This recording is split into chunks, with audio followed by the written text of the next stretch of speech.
Hi, I'm Emma Clark, and I grew up in the small town of Harrow.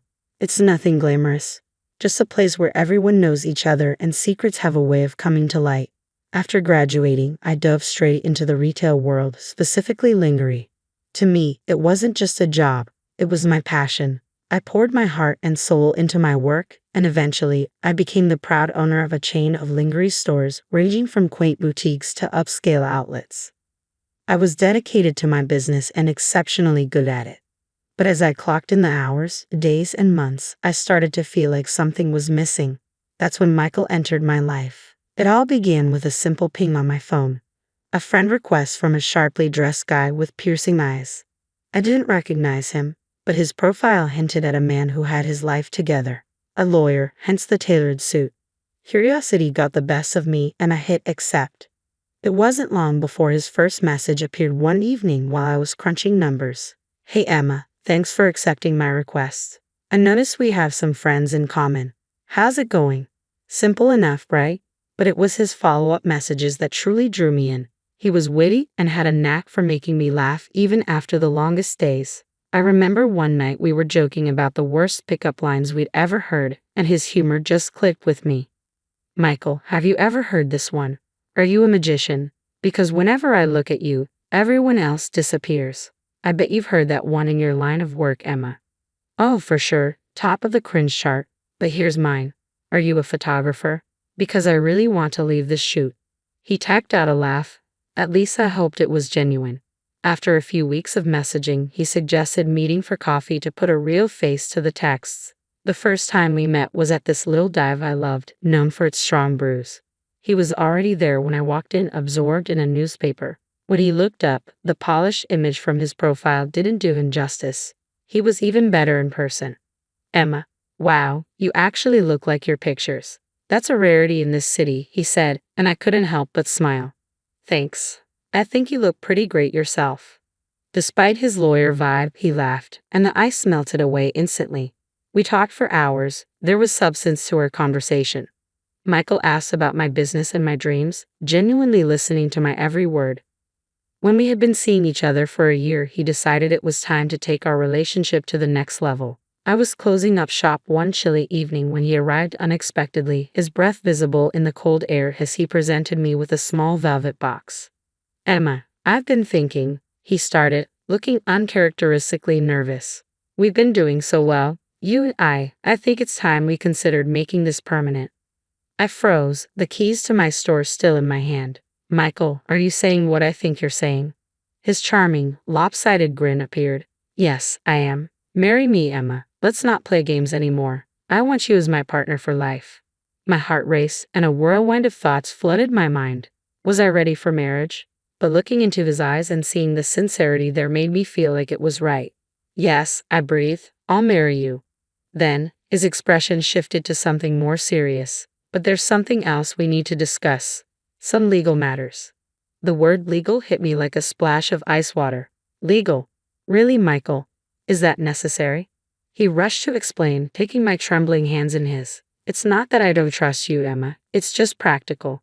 As a lawyer, I've seen too many messy splits not to be cautious. Plus, it'll protect us both. What kind of protection are we talking about? I asked, a mix of curiosity and concern coloring my voice.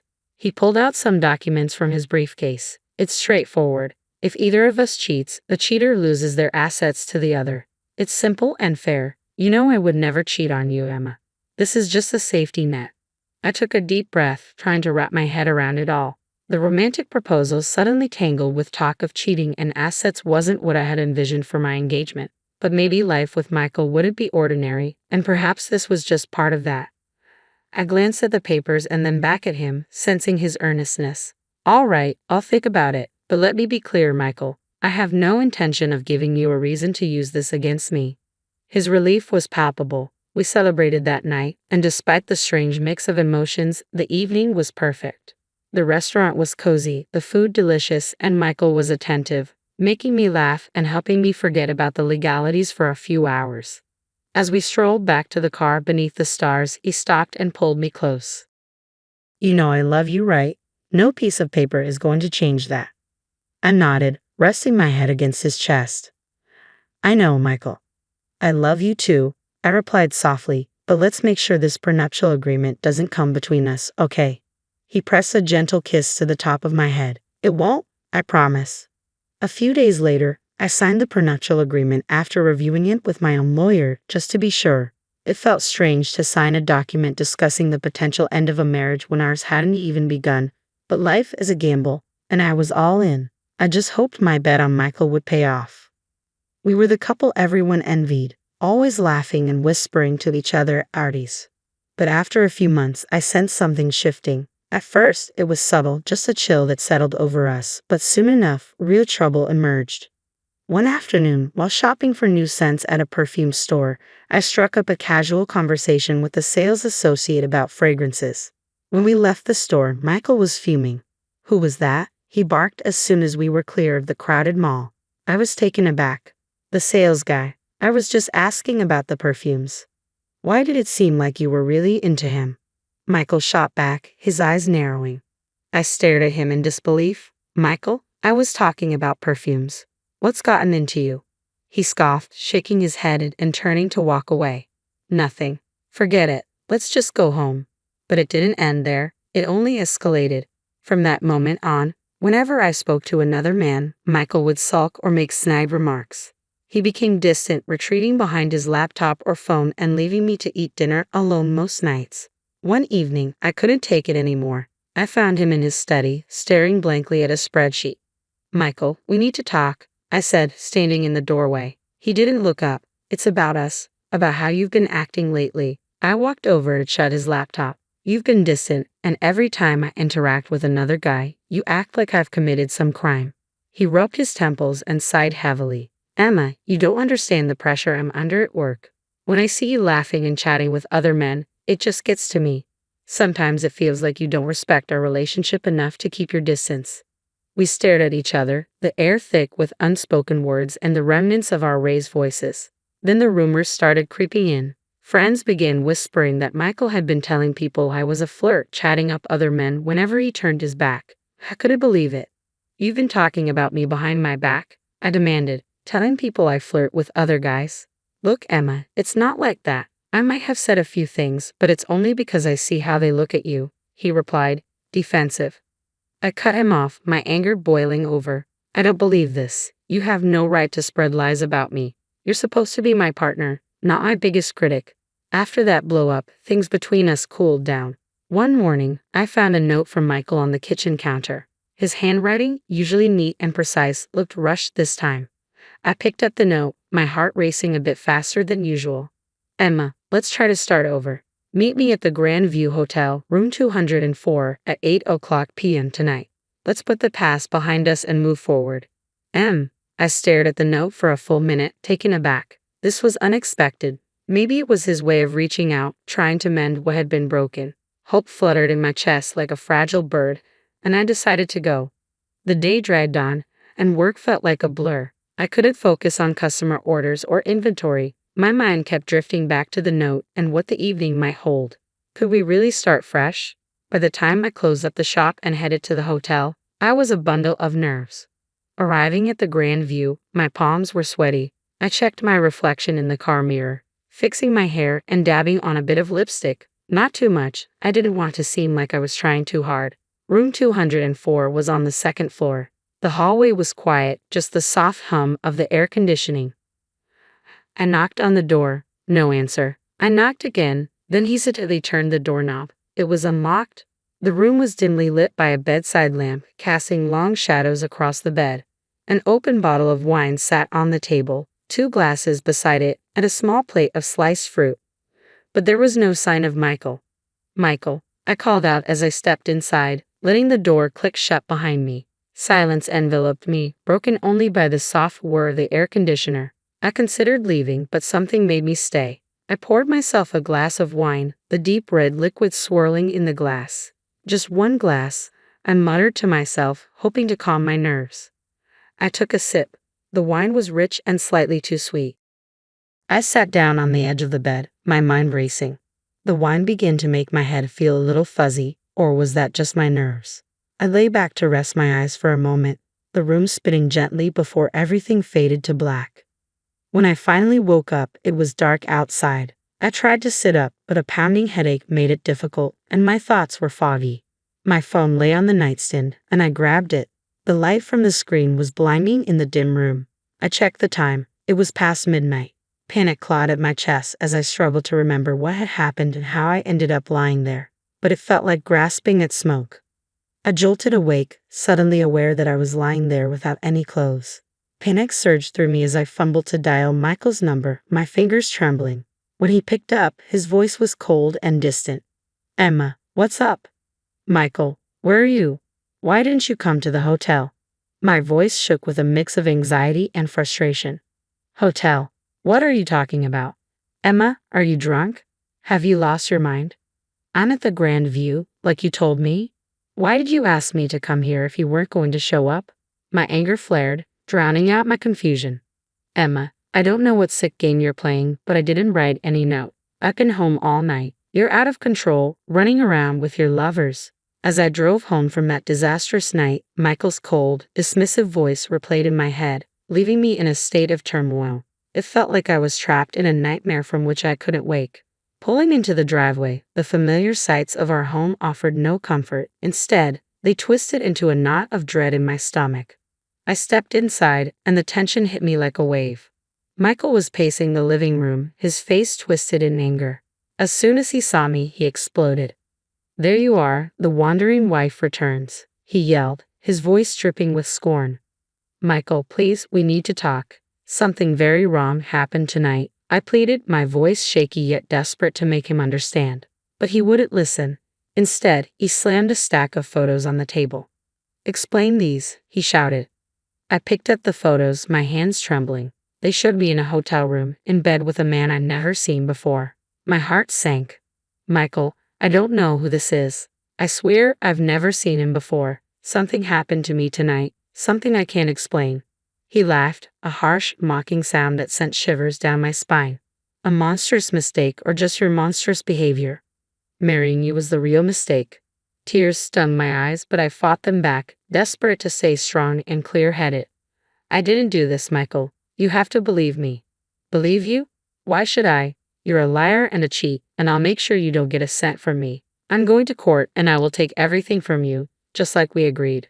He spat out the words before grabbing his suitcase, already packed, and heading for the door. With a final glare, he slammed the door behind him, leaving me alone in the echoing silence of the house. I collapsed onto the couch, my body shaking. The pain in my head throbbed relentlessly, an intensity that made it hard to think. But it was more than just a headache. It felt as if my brain were shrouded in fog, my memories of the night blurred and inconsistent. That's when it hit me, the wine. I had only had one glass, but the dizziness and blackout didn't add up. It was too extreme, too sudden. I grabbed my phone and dialed my friend Lisa, a nurse, hoping she could help explain my symptoms. "Lisa, something's not right. I had a glass of wine, and then everything went black. I woke up hours later, and now Michael has these photos. It doesn't add up." My words tumbled out in a rush. There was a pause on the other end as Lisa processed what I said. "Emma, it sounds like you might have been drugged. You need to get to a hospital or a lab and get tested right now. Tell them what happened, especially about the wine and your symptoms." The drive to the lab felt like a blur as my thoughts raced, desperately trying to piece everything together. Once there, I explained the situation to the technician, who nodded solemnly and took several vials of blood. A couple of days later, I heard a heavy thud at my doorstep. It was a letter from Michael. My hands shook as I tore it open, confirming my worst fears in the cold, formal language of the legal notice. Michael was suing me for infidelity, aiming to strip me of everything I owned based on our prenuptial agreement. The trial was set for a month from now. I called my lawyer, Paul, immediately. His voice offered a small comfort amid the chaos. "Emma, come to my office. We need to strategize." As I drove to his office, my mind raced through every possible scenario, except the one where I emerged unscathed. Upon arriving, I noticed a familiar figure, Michael, walking alongside a young man, the same one from the photos. Without thinking, I grabbed my phone and started recording. I caught them exchanging an envelope, which the young man quickly tucked into his jacket. My heart raced as I realized the significance of what I might have just captured. At Paul's office, I showed him the video. His eyebrows shot up as he watched the exchange. "This is good, Emma. It looks very suspicious. I think it's time we brought in a private investigator." Paul's friend, Jack, a seasoned private investigator, took the case. He moved quickly, tailing the young actor and digging into his background. A few days later, Jack called us into his office with news. "I spoke to the kid," he began, his expression serious. "He's a bit of an actor, down on his luck. Your husband hired him to play a part, the part of your lover. He also confessed that your husband planned everything, even the drugged wine." As we were talking, my phone pinged with an email. My blood test results had arrived. I opened the attachment, my breath catching as I read the findings. Positive for a potent sedative. Just as Jack had said. I passed my phone to Paul, who read the results and looked up, his eyes hardening with resolve. "This is it, Emma. This is what we need. With this evidence, we can not only defend you but also turn the tables on Michael." Paul advised me to keep everything under wraps until the court date. "Let's not tip him off. We'll hit him with this in court and give him the surprise of his life." A week had passed since the hotel debacle, and I was back in the familiar confines of my lingerie store, trying to distract myself from the looming court date. It was an ordinary afternoon until Michael walked in, a woman on his arm. "Emma, meet Leila, my bride-to-be," he announced, pride in his voice that didn't quite reach his eyes. Leila looked young, too young perhaps to grasp the type of man she was dealing with. She glanced at me with a mix of curiosity and judgment. Michael wasted no time stirring up trouble. "Take a good look around, Emma. Soon enough, all this will be mine." His arm swept dramatically across the expanse of my store, a smirk playing on his lips. Leila's eyes followed his gesture, her expression hardening with newfound conviction. I wanted to reach out and warn her, but I recalled Paul's strict instructions to remain silent until the hearing. All I could manage was a thin smile, responding with as much dignity as I could muster. "We'll see what the judge has to say about that, Michael." The day of the court session arrived all too quickly. The courtroom felt austere, the air thick with tension. Michael, ever the lawyer, had chosen to represent himself. He stood before us, adjusting his tie, a clear display of self-assurance, as he prepared to deliver his opening statement. "Ladies and gentlemen," he began, his voice steady and clear, "today you will see the true colors of a woman who not only broke the vows of marriage but sought to destroy the sanctity of our home with her deceit." He gestured dramatically to the evidence displayed on the screen behind him. My wife, Emma, was not the faithful partner she promised to be. Photos from the hotel room flashed on the screen, eliciting murmurs from the courtroom. For months, I lived in torment, suspecting her infidelities, and finally, as these pictures show, my worst fears were confirmed. He paused, allowing the weight of his words to settle as he walked closer to where I sat, his eyes locking onto mine. "Emma here would have you believe she's a victim, innocent and caught in circumstances beyond her control." His tone was scathing, his words rehearsed yet effective. "But I tell you, she is not a victim. She is a perpetrator, a destroyer of our union." As he spoke, I noted the calculated pauses and measured glances at the judge, the way he constructed each sentence with the precision of a seasoned attorney. "The evidence is clear, undeniable. Emma's actions have caused irreparable damage, not just to her marriage but to the very fabric of trust that binds any relationship." His speech crescendoed in a dramatic plea for justice. Paul, my lawyer, rose to address the court with calm authority, his briefcase filled with the evidence that would clear my name. "Your Honor," he began, his voice steady and commanding, "today we not only defend Emma Clark's honor but also reveal a pattern of deceit orchestrated by her husband, Michael Clark." He gestured to the back of the courtroom, and the actor Michael had hired entered, causing a stir among the spectators. Paul asked him to share his involvement, and the young man looked nervously around before speaking. "I was hired to act a part. I thought it was just a prank," he admitted, his voice shaky. "I didn't realize the seriousness of what was being orchestrated." Paul nodded gravely, then presented the blood test results to the court. These results show that Emma was incapacitated against her will, drugged by substances she had no knowledge of consuming. The courtroom murmured as the implications sank in. Furthermore, Paul continued, his tone hardening, "this is not the first time Mr. Clark has employed such tactics." He laid out evidence of Michael's previous marriages, detailing how similar patterns had led to his unjust enrichment at the expense of his former wives. As Paul concluded his arguments, the weight of the evidence was palpable. We asked not only for the dismissal of the fraudulent claims made against Emma, but also for just compensation for the ordeal she has endured. The judge nodded, absorbing everything before delivering her verdict. After careful consideration of the evidence presented, I find in favor of Emma Clark. The prenuptial agreement is hereby annulled. Relief washed over me, and tears pricked my eyes, not just from the victory, but from the vindication. Furthermore, the judge added, the court awards Mrs. Clark damages in the amount of $400,000. Michael's face turned ashen, his future crumbling before him. His fiancée, present in the courtroom, hurried out, only to return briefly to whisper a thank you to me for exposing the truth before leaving him for good. News of the trial spread like wildfire, the sensational details making headlines. Michael's professional reputation was irrevocably damaged. He was stripped of his license to practice law. The revelation prompted his ex-wives to file lawsuits against him, uncovering a trail of deceit that left him financially and socially bankrupt.